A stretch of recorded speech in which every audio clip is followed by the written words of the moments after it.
Hello guys, তোমরা সবাই কেমন আছো? আমার মুসলমান বন্ধুদেরকে জানাই আসসালামু আলাইকুম এবং আমার হিন্দু ভাইদেরকে জানাই প্রণাম।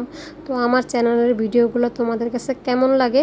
যদি ভালো লাগে তাহলে অবশ্যই আমার চ্যানেলটা সাবস্ক্রাইব করে দিবে এবং বেল আইকনটা প্রেস করে দিবে, যাতে করে আমার ভিডিওগুলো ছাড়ার সাথে সাথে তোমাদের কাছে নোটিফিকেশন চলে যায়। তোমাদের বানিয়ে দেখাবো একটা ইনস্ট্যান্ট সকালের নাস্তা। এটা হচ্ছে ফ্রাইড রাইস, যা বলে গরিবের ফ্রাইড রাইস।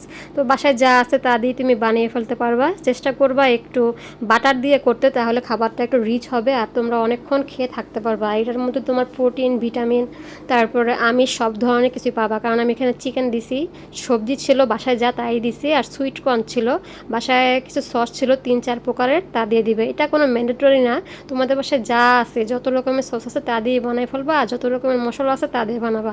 এমন না যে আমি যা দেখাইছি তা দিয়ে করতে হবে।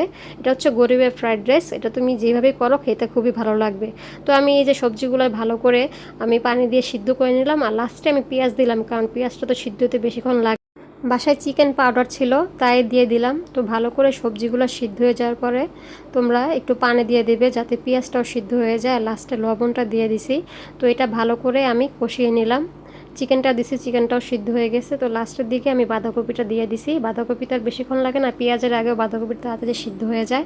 এই যে ডিমটা দিয়ে দিলাম। কালকে রাত্রের ভাত ছিল, তো ভাতটা দিয়েই ফ্রাইড রাইসটা করে ফেললাম। ভাতটাও ওয়েস্ট হলো না আর আমরাও খেয়ে ফেললাম। তোমরা খেয়ে জানাবা। আল্লাহ হাফেজ।